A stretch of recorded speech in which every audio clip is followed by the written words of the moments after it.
You ask Tiger to calculate. This deals with finding the midpoint between 2 points. The midpoint between the 2 points is 24.5, 68.5. Let's solve it step by step. Plot the 2 points and calculate the midpoint using the formula. The coordinates of point 1 are, x1 equals 44, y1 equals 89.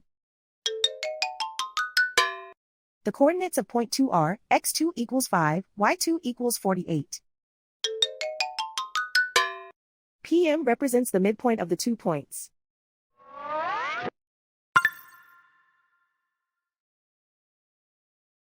Use the x values in the midpoint formula to find the midpoints x.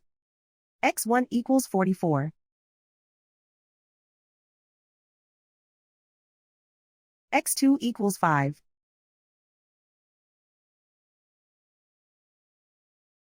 Simplify the arithmetic.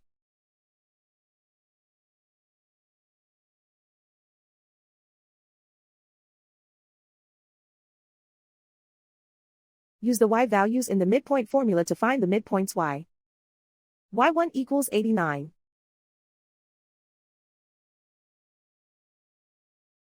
y2 equals 48.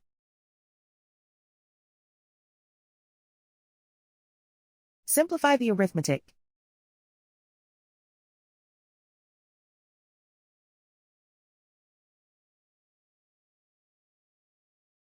And so, the midpoint is 24.5, 68.5.